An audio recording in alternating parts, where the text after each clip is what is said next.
We are programmed as a society to think that as long as I understand something, then it's powerful. As long as I have information, as long as I have stored up information here, that means I'm changing.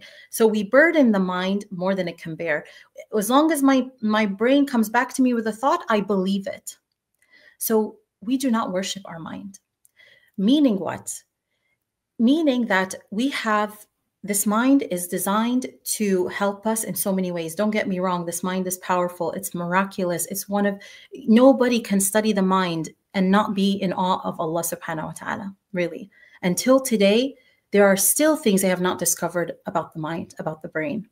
So it is powerful, but it's not designed to be the most sacred and greatest facet of intelligence within you. In fact, there's a reason we humble this mind in sujood. There's a reason we humble this mind in sujood, because you're not meant to know it all. You're not meant to have, security with every confusion. You're not meant to have an answer to every problem. And your mind is a processor. So it collects information from what? From the world, through your senses. Every time you look at something, your mind is collecting information, processing it, organizing it. It's like a superior filing cabinet, and storing it, right? So every time you hear something, that is information. It's collecting information from the world. Again, processing it, storing it, right? Interpreting it for you, making sense of it. But it's limited. It's limited. The heart can process what is not visible, what is not stored. It has a greater intelligence. It has a greater ability to see what the physical eyes cannot see. There's a difference between basar and basira. Basar, you're able to see something with your physical eyes. Basira is you're able to have insight into things that your physical eye cannot see. So the heart's intelligence is greater than the mind's intelligence. And the thoughts of the heart can override the thoughts of the mind regardless of their source. Meaning if they come from shaitan, if they come from you. So the key, my brothers and sisters, in navigating waswasa and negative thoughts is to understand how to direct them. It's not about never having negative thoughts. It's not about how do I deny and resist and suppress. No, it's about how do I direct. Now you're using your energy in a more fruitful direction. Many people spend a lot of time fighting the waswasa and fighting battles that they're not going to win. Especially if you struggle with waswasa and intrusive thoughts. The key actually to help somebody who struggles with waswasa and really intrusive thoughts that overpower them is to stop fighting. It's a battle you're not going to win.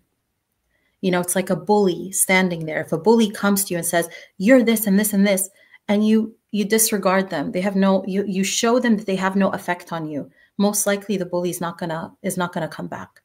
But if the bully comes and you're impacted, you're like, what is that? What are you doing? And you just start, putting up arms. They realize that what they're doing has an impact on you. And this is how shaitan works.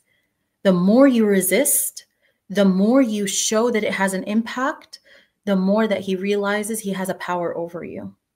The key to navigate waswasa and negative thoughts is to understand that not everything that my mind comes back to me with, whether it's from shaitan or my own self, that I have to give it power.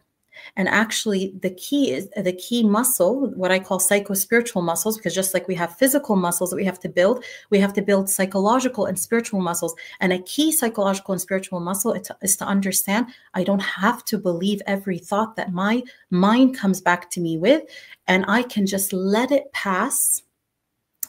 Meaning that I can just not give it so much power, and I can engage in dhikr, and I can engage in the remembrance of Allah, and I can activate this heart that has a greater intelligence and remember the truths of Allah subhanahu wa ta'ala that this heart comes to life with, that can override those thoughts of the mind. And this is really powerful work. Many people have not developed the muscle. In the beginning, you're like, what does that even look like? What does that even mean, right? And so through the heart over mind and ego method, what I teach people first is to understand that this mind is designed to be humbled, okay? It's not designed to be the final authority over you. It's not designed to be your Rabb.